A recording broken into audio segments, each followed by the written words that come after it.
In this episode of the podcast, Gareth Jones goes to the Petersen Automotive Museum in Los Angeles, California.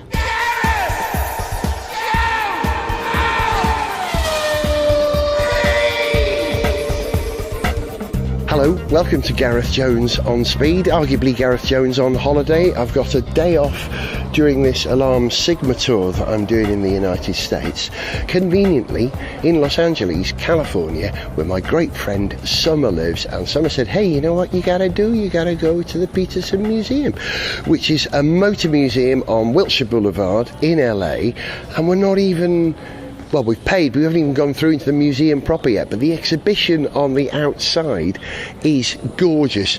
And why am I not surprised you're drawn to the Mustang, Summer? That's my favorite car. I'm a pony girl. You used to have was it a 70 or 71? 69. Yes. With a registration plate? Fab gear. Yep. How cool is that? A Beatles number plate on a red Mustang. No wonder Summer and I are mates. But this is one of the uncool Mustangs. This was the Mustang 2, which is about the only unhip period for the Ford Mustang. It was based on, I think, the same platform as the Pinto, but then it became ultra cool by appearing in Guardians of the Galaxy Volume 2.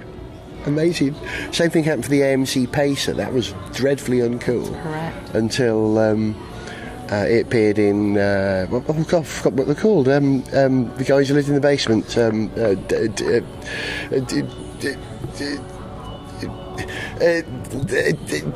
guy from Liverpool who was on. I can't even remember his name. This is hopeless. Oh, I'm thinking it's the young ones. Not the young ones. No, the American movie. You got me. Not Bill and Ted's Big Adventure. The two guys who had the cable station in a basement. Oh, Mike Myers. Mike Myers, yes. What was the film? Swing. Yeah. Wayne's World. They made the AMC Pacer cool in that sequence where they were... Singing Bohemian Rhapsody. Yeah, exactly. Yeah. But anyway, let's look at the other cars. We're not even indoors yet. There's an exhibition of modified Audis outside as well, and a model of Iron Man, because Audi are official providers, I think, partners in the Marvel Universe. Tony Stark drives an Audi, and they've got a Level 0 2018 Audi P18 e-tron concept, a sort of a shooting brake version of the R18. That's my kind of science fiction car. But let's go in, Summer, because this museum has an extraordinary collection. But did you know they've got a special on today? It's the biggest exhibition of vehicles from science fiction movies. That's what we're seeing right now all around, even outside of the museum. Oh yeah, they had that thing from Prometheus outside as well, didn't they? And the Jurassic Park Ford Explorer. And there was a Dodge police car from one of the Batman movies as well. And this tickles me. I was just telling Summer, there's a car parked right by where you pay to go through. It's a Lexus LC 500, like the one I was driving, although this is the V8, I had the hybrid. And it's been torn to ribbons. You know why? Because it was in the film Black Panther. Yeah. This is the one from the movie, and there's a chase sequence in it, and it's got claw marks through the bodywork. It looks painful, doesn't it?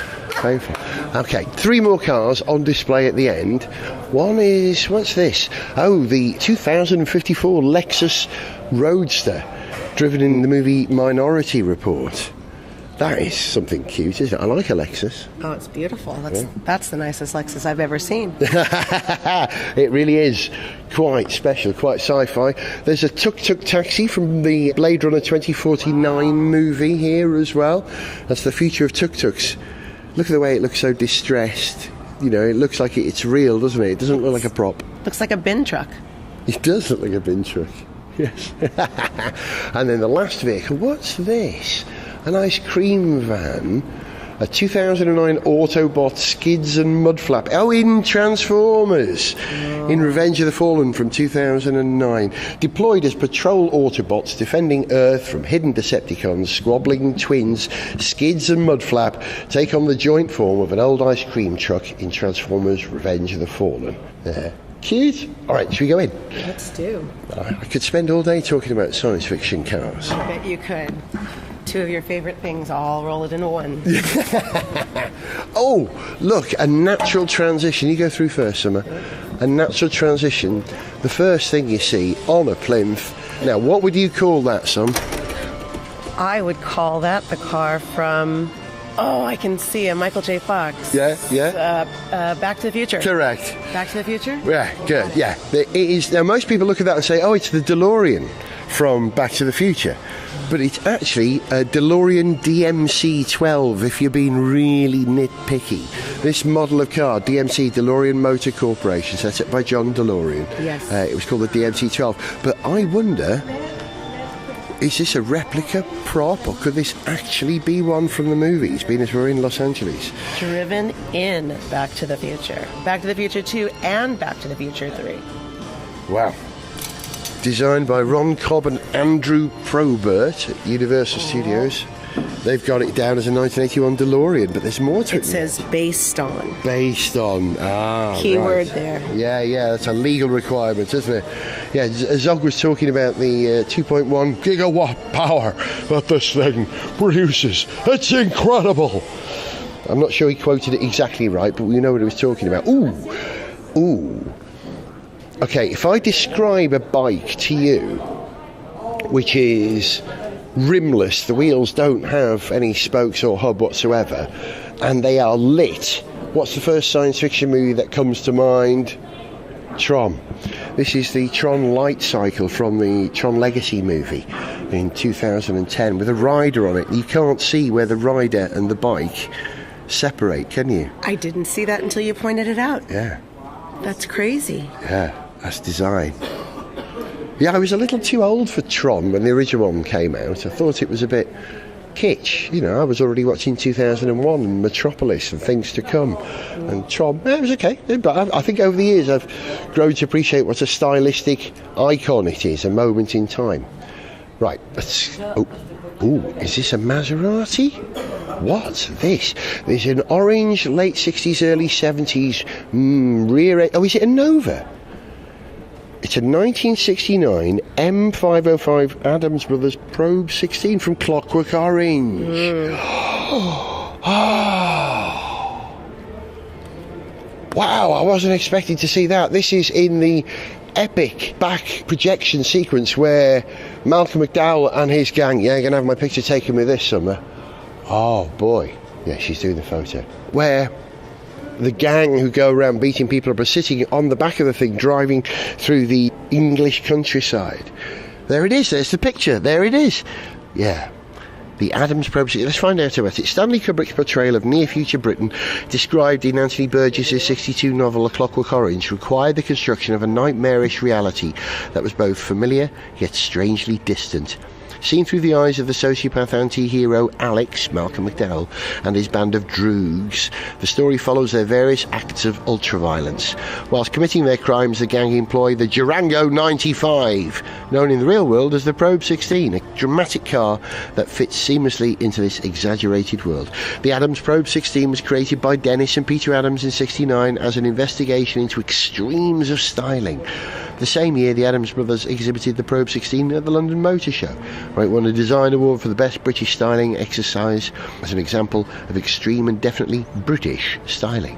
The rare Probe 16 reflects the uncanny world of an ultra-violent Britain established in the film's dystopian vision of the future. That car now forever tainted with violence. Imagine being a car that has that connection with Clockwork Orange, not the beautiful, clean, futuristic world of current sci-fi. Okay, here's one for Star Wars fans. We've got to do this, haven't we? I'm no Star Wars expert, but even I think I could recognise this. This is the Sorosub X-34 Land Speeder, which appeared in A New Hope in 1977. Star Wars 4, is that what it is in the end? Yeah, the car which seems to float across the desert.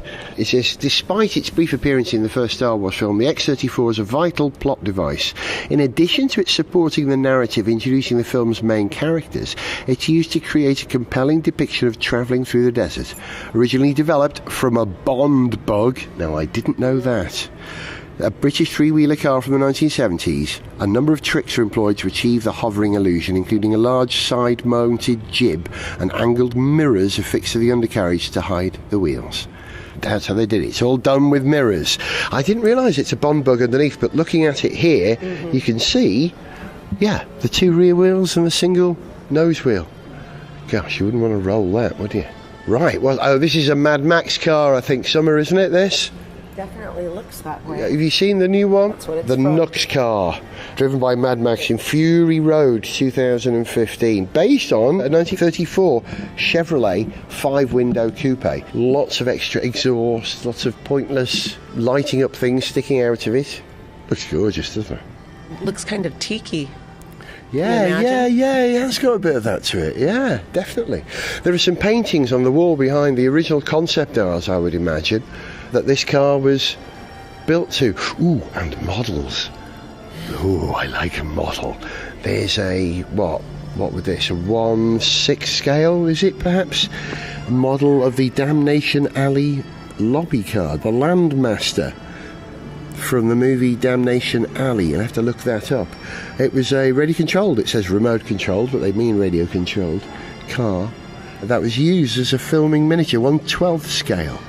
I like a model. They're just super toys, aren't they, models? I just miss making them. You used to make models? Oh, with my nephews, yes. Not the snap kind, the actual glue ones. Yeah, the real thing. Yeah, the real polystyrene thing. glue. Beautiful. I can smell the polystyrene glue thinking about it right now. Yeah, they've got a TV screen showing a scene from Mad Max. They've got, is this a Charger? Oh, okay, a Main Force Patrol Interceptor, 1973. Ford Falcon. I should have known that. That is dirty, isn't it? Have you ever seen a dirtier car than that? And mind you live in LA. I do, yes. I live in LA, and so the rust comes quite often because we're so close to the Pacific Ocean. But cars over here shine. I don't know if you realise that. You spend enough time in Britain. The sunshine here, no wonder you've got the movie industry here, because that glorious sunshine till early into the evening, it makes cars look more beautiful on the road here than they do in Britain. I have to agree with you there. Yeah, that sun bouncing off of a good paint job, there's nothing like it. Now then, I think this car we're standing in front of now has a British connection, if memory serves. It's a 2002 Cadillac Sienne concept, which was in the movie The Island as a Cadillac. Designed by Simon Cox, yes. I've interviewed Simon Cox. He used to be a designer at Lotus. He may... oh no, that's Simon Carr. No, Simon Cox is a British designer, but not the chap I was thinking of. What does it say? In the movie, the Lincoln Evade capture in Tom's 2009 Caddy, already a decade old within the narrative, so it's set in 2019, yeah? A dramatic concept vehicle built to celebrate the brand's 100th anniversary, Cadillac's 100th anniversary. Futuristic in appearance and excluding luxury, the Sienne fit neatly into the near-future world of wealth and of Tom's character. To ensure the safety of this one-off concept, a fully functioning replica of the Sienne was built by F-experts for filming. So not always real cars, replicas. Of course, that's the movies, that's what they try to do. They make things look like reality that aren't. What you reading, Sam? I'm reading this one about the same car, correct? Just in a different way? Yeah. Oh, they're talking about the Speedster above it. This sort of flying motorcycle. It's like a jet ski that flies, isn't it? A cross between a jet ski and a Phantom for one person to straddle. That's in the same movie. Oh, no, it's in Black Wasp. Okay, hang on. The vehicle is called the Black Wasp. And it was ridden in The Island. In The Island, the same movie. Same film. Yeah. I haven't seen The Island, have you? I haven't either. Nice, though. It really does look like a cross between a jet ski, a vacuum cleaner, and a Phantom jet for one person. There's a couple more. Oh, this is another Lexus now. I'm trying to remember what movie this Lexus concept car was in. I've got Schwarzenegger in my mind. I could be wrong. Let's find out. Coming around the side. It's in Minority Report. It's a 2054 Lexus Coupe. We saw one a moment ago, didn't we, previously? Mm-hmm. In Minority Report. Yeah, really sci-fi. Yeah, they had one outside, the convertible version, didn't they? This is the coupe. This looks like an insect. Yeah, a car that looks like an insect. What's this? It's a Lexus. Hey, Lexus have got a positive program getting their cars in movies, haven't they? They certainly must do a lot of marketing for that. Yeah. Wow, I've just entered into... Oh, my trousers. I've just seen something glorious at the end. We'll come to that.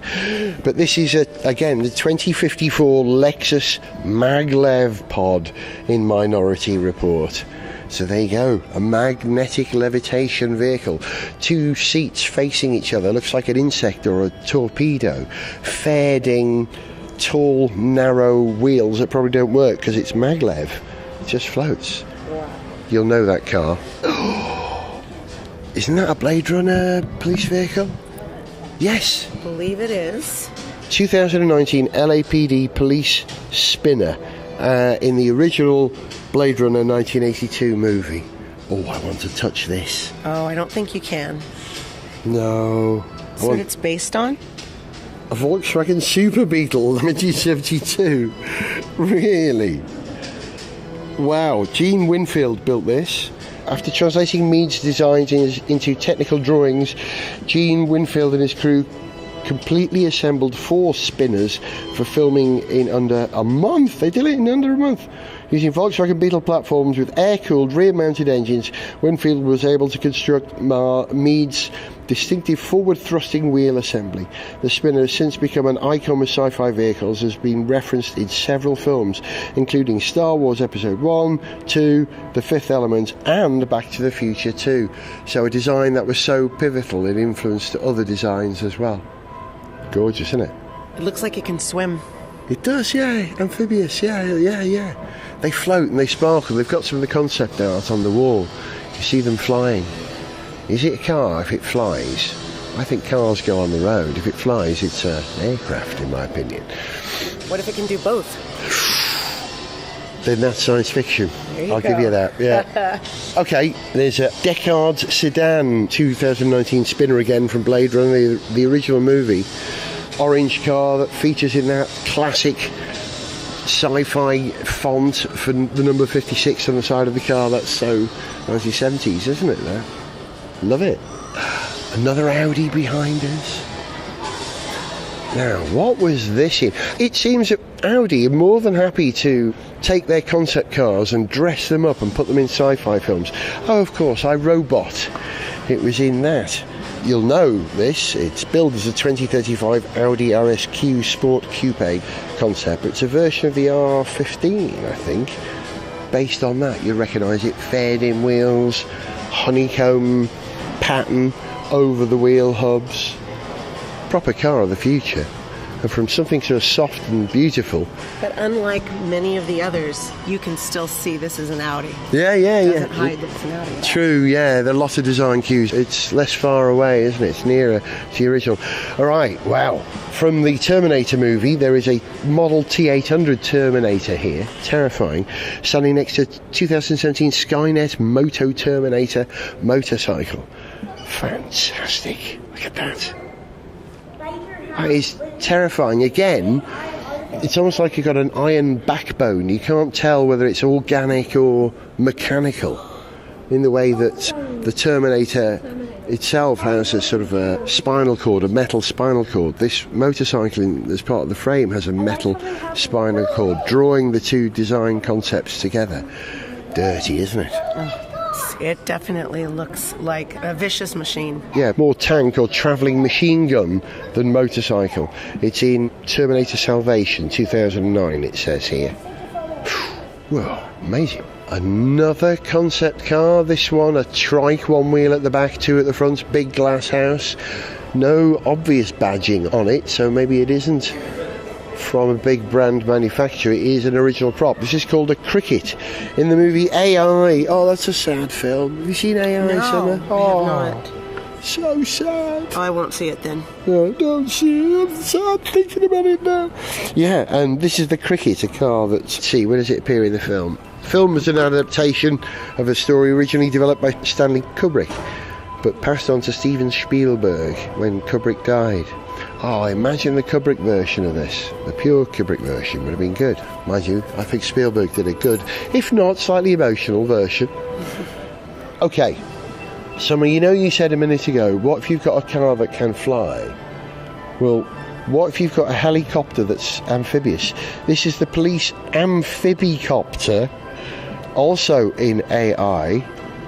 It carries the character David on the final leg of his journey to try and become a real boy.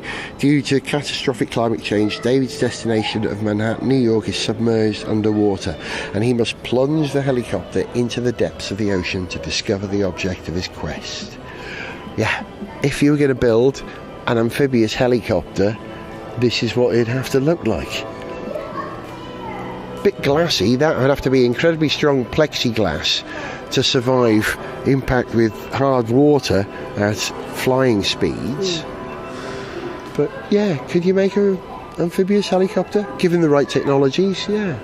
I think just about anything can be developed these days. Yeah, we have new technologies making the future possible. Now, what's this? Is this a Cadillac concept?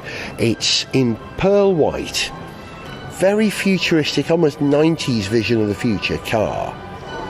What is it? A General Motors ultralight. I was close. Not quite a Caddy. Replicated in Demolition Man in 93 as a 2042 Chevrolet Police Cruiser. So it is a 92 General Motors ultralight. That's what it says. From Demolition Man. Cool. It looks a bit like road cars of that period. You know, the original Mondeo was a bit of a gumdrop, wasn't it? And what was that little Plymouth? The Neon? The Dodge Neon? Dodge Neon. A little bit of that about it, yeah. It looks like a cloud. It does look like a cloud. It does. It does. Like a cartoon of a cloud. So you could draw it with 3 simple overlapping semicircles, couldn't you? Absolutely. That's hilarious. Oh, my trousers. Oh, I've just seen some very special things at the end. Should we save them and go down the side here? Because there's some stuff we've missed here. There's a yellow car. This all looks like Blade Runner stuff to me. What's this yellow car? We missed this. Definitely Blade Runner. Lots of glass fibre. Yeah, Blade Runner from 82. This is the Everyman car from 2019 is the year it's set in, of course. Oh! And if you've seen the sequel to Blade Runner, the new one, I noticed Peugeot feature largely in it. And the central character drives around, who's played by, forgive me for not knowing this, what's his name? Ryan Gosling, thank you, Summer, written down there. He drives around in what is a 2045 Peugeot LAPD police spinner. Peugeot, selling cars in America in 2045. Good luck to them. And it's that spinner with the extended front end with 2 things that spin in front of where the bonnet would be. That give it that sort of distinctive Blade Runner stylistic connection. But it's a Peugeot. Can you buy a Peugeot in America these days? Do you know a Peugeot dealership? You can buy anything in America. And another spinner, what's this? Oh, there's some concept art on the wall. Lovely. This is the Loves spinner, again from Blade Runner 2049, the sequel. Brown. Brown is the colour of the future. Did you know that, Summer? Well, brown is beautiful. Jared Leto. Is it his car in the film? Jared Leto. He's the actor, right? Yes. I don't know the name, I'm afraid. I'm rubbish at this sort of thing. Ask me about cars. Don't know anything about actors' names. And there's a terrifying neo-military monster truck jeep gun toting thing here as well. What's this from? Let's go around the other side. UNSC. Okay, 40 points if you can get this before I do. UNSC. Is this a ride? Do you climb in? And, oh no, it isn't. I wasn't certain if this was a ride where you get in and experience it. This is from the year 2557. It's an AMG Transport Dynamics M12B Warthog, as in Halo 4. It's from a game and then the movie of the game. This is the Warthog. You'll know what that looks like. It's huge, isn't it? It is. But there are 3 very, very special vehicles at the end. Now I'm recognising things. Yeah. Do you know what that one is over there, Summer? I don't recognise that one. I see the surfboards. Is that... It must be a villain car. Is it the Joker's car or from the Riddler 60s Batman? The Riddler. Let's go and find out. It's a sort of a hot rod, I think you'd call it, based on a late 50s, early 60s Ford V8. It's the Joker-mobile. The 1966 Mongrel T, the Joker-mobile from the TV series Batman. Yes. Now, the chap, George Barris. George Barris is the man who's designed arguably the most identifiable movie TV series car there ever was. you'll know if he's designed the Joker-mobile, this absurd hot rod with green fur on it and 60s vinyl metallic seats in different colours. Every seat is in a different colour. Blue, gold, red and green. And then behind it is, and I bow down to this, George Barris's Batmobile from the TV series. And we're in LA, so I have to ask the question, is this that actual car or a replica? The 1966 Batmobile replica, it says. Fair enough.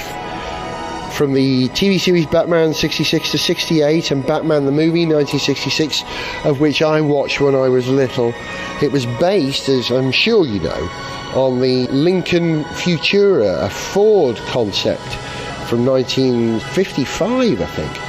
And George Barris painted it black, put the Bat logo on the side, gave it those three, are they missile launching hoses that stick up out of the back, lights on top like you get on an American police wagon, that radar or radio that would extend, the twin bubble cockpit. We all had these, didn't we? What a car. Someone's taking a picture of me with this car. It's a real highlight, this one. It's absolutely magnificent. Don't know if we can get the whole shot in. Possibly the most important, famous TV sci-fi car ever.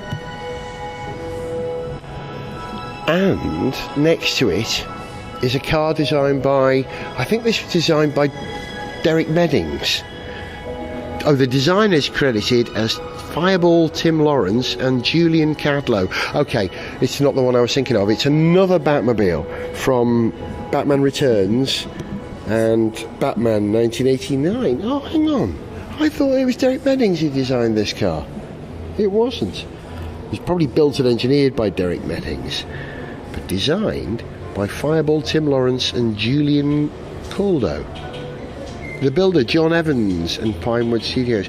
I'm pretty sure Derek Meddings had a lot to do with this. Derek Meddings did a lot of the Thunderbird stuff. Well, I can tell you something about Fireball Tim Lawrence. Fireball Tim Lawrence did the vinyl graphics for my 2005 Mini Cooper that were the notes to Beep Beep and Beep Beep Yeah, Drive My Car, my Fab Gear Mini, and I was his first music-themed Mini.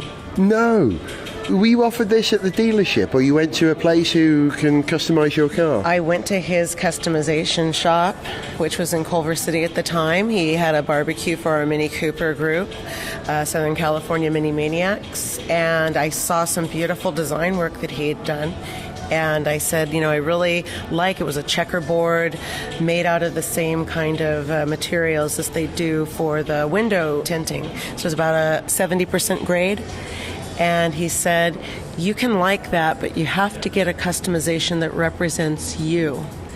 And I went home and told my daughter, and she said, well, that's easy. Music notes of the Beatles. And he was doing a television show where he was in a contest with another, I think it was a Honda and a Ford, and they had to completely disassemble the cars and make police cars out of the cars. And he had, of course, the Mini. But he also needed to show people what he does inside his studio. So he called me up and said, how about if we do that? We'll use your car for the show, and I'll just charge you the cost of the vinyl, not the cost of installation, which was the only way on a teacher's salary I was able to have an original Fireball Mini. And your car appeared on TV in an episode? It did. Fantastic. The car that we drove here in today, it's a Cooper convertible, isn't it? It is a Cooper S, yeah, but Cooper S. This one I have now is the 2015. Right, not the one that was the 2005 beloved Lily. Little Lily. Yeah. Oh, hey, Summer loves the cars, so it's a pleasure to spend time in this museum. I think this is the re-engineered second version. I think there was an earlier version of this car that was Derek Meddings. I'm sure you guys can look it up for me. Now, hey, this is an old friend, this car. Well, it's not even a car, it's a motorcycle. It's the Bat Cycle from, is it Batman Returns? Dark Knight and The Dark Knight Rises. I've encountered this before at the British Grand Prix. There was some connection with Toyota, and so this was parked outside the Toyota Formula One team's vehicles in the paddock, and I've sat on it. Maybe another replica of this, who knows? It doesn't say replica here, does it? It says the real thing. The Bat Cycle, or the Bat Pod, actually, from The Dark Knight 2008 and The Dark Knight Rises 2012. And still there is more. I thought we'd come to the end of it, but this is a great exhibition. Having adopted the fundamental principles of reductionism, designers Rem D. Koolhaas and Joey Reiter applied a minimalist approach to the look of conventional objects in independently conceived yet complementary ways. Oh, hang on, it's got very complicated. It's all under the headline Disruptors. So this is an art exhibition, an opportunity to create and then cater to a growing demand among enlightened, progressive consumers. Californians, you're enlightened and progressive, aren't you? For the sophistication of simplicity, Koolhaas and Reiter have eschewed a traditional design approach, and in doing so left themselves free to mould familiar objects in unexpected ways. It's going on a bit, this now, isn't it? Yeah, it's going on. Okay, I'm in a room with what? It's a nude. A nude, a United nude. I better explain what that could be. I'm in a room with 4 vehicles, a darkened room on display. The first one is a pyramidal car, I would say. It's all straight edges. A car reduced to its most simple definitions, I suppose. It's a wedge, like a slice of cheese. It looks rather like a Bond bug, if you know the Bond bug, but it's black. And also has a little bit of the, what's it called, the Ferrari Modular. There was a very progressive Ferrari car in the 70s that did something similar. Yeah, basically 1, 2, 3, 4 pieces of triangular plexiglass for the upper surface, and 1, 2, 3 for the lower body, 4 for the lower body. Fascinating. Reductionism. And a similar but slightly more complex thing, a low-res car sculpture, it says. So again, it's almost like looking at a wire model of a car with straight edges, made entirely with straight edges, no compound curves. It's when you first start drawing and you have to use your straight edge and connect all the lines, that would be the car you'd draw. Yeah, absolutely. Yeah, you'd practice perspective drawing this car, wouldn't you? Yeah. Oh, a buggy, a dirty buggy. It's black, shiny black, diamond black. Does diamond black exist as a thing? It does today. We're seeing it. Very purposeful. Imagine if the Ariel Atom was a truck or a Jeep. That same sort of exposed geodesic body frame that is the chassis that you hang everything off. 2 seats, vertical plexiglass transparent sides, vertical windshield. I'll say that rather than windscreen because we're in America. It's a minimalist super Jeep. It's called a reboot buggy, designed to explore a scenario in which a vehicle's most basic purpose ultimately determines its design. Joey Reiter, would you say that? Yeah. Intentionally excluded from the reboot buggy any non-essential amenities that modern manufacturers use to attract customers to their products. Exactly the same as the Ariel Atom. Strip it back, add lightness, as they say. They're talking to us. Oh, that's Mr. Reiter describing his work. There's a motorcycle here. Oh no, there's 3 other things here. What's this, son? Well, it looks like an extremely large tissue box, but I believe it is also a motor car. It looks like a matte black tissue box. It is just a low rectangle. It also looks like some type of music equipment. Yeah, it's got sort of handles in the side like you see in the side of bass bins when you lift them for transport. And it is a very minimalist exploration in what defines a car, and I guess it's drivable. It's a consumer car, is that right? Is that this one? The consumer car represents a radical rethinking of the economy car's relationship to the fundamentals of motoring. focusing on the drive as a transformative experience that combines both performance and attitude. The car's meant to reconnect the concept of an economy car with a lost sense of inspiration and wonder. Well, we were inspired and we wondered what it was. That's beautiful. It really is. So look up the work of Joey Reiter. I think it's Joey Reiter. And who is the other guy? There was another name involved, wasn't there? I can't pronounce it. Rem de Koolhaas, I think, over there. But there's a motorcycle here that looks... Well, it just looks like a slice of chrome, doesn't it? It almost looks like a toaster. Yeah, and very narrow right toaster. There. Yeah. Goes down. Straight edges, not quite 90 degrees. What a fascinating piece. It's called the Moto Undone, Motoundone, from 2011. I think that would be rideable, but how practical, I don't know. I think you would burn your legs. It would get hot. The chrome would reflect the sun of Southern California. Less of a problem in Britain. Less of a problem. But it would get dirty and muddy then. It's absolutely highly polished chrome, like the side of a classic toaster, or a nice coffee machine. And the last...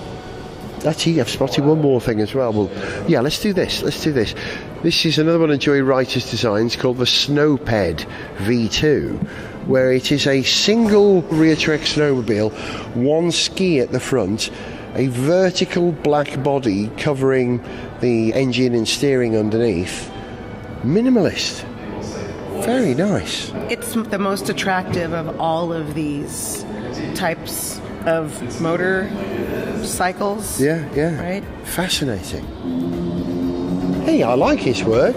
I like it. I do. I think exploring what cars can be, not just in science fiction, but in the world that we live in, or the real world that we're about to grow into, is a very worthy thing to do. And if people like this artist are considering what the car will be in the future, then we'll have interesting looking sci-fi cars. I like living in the future.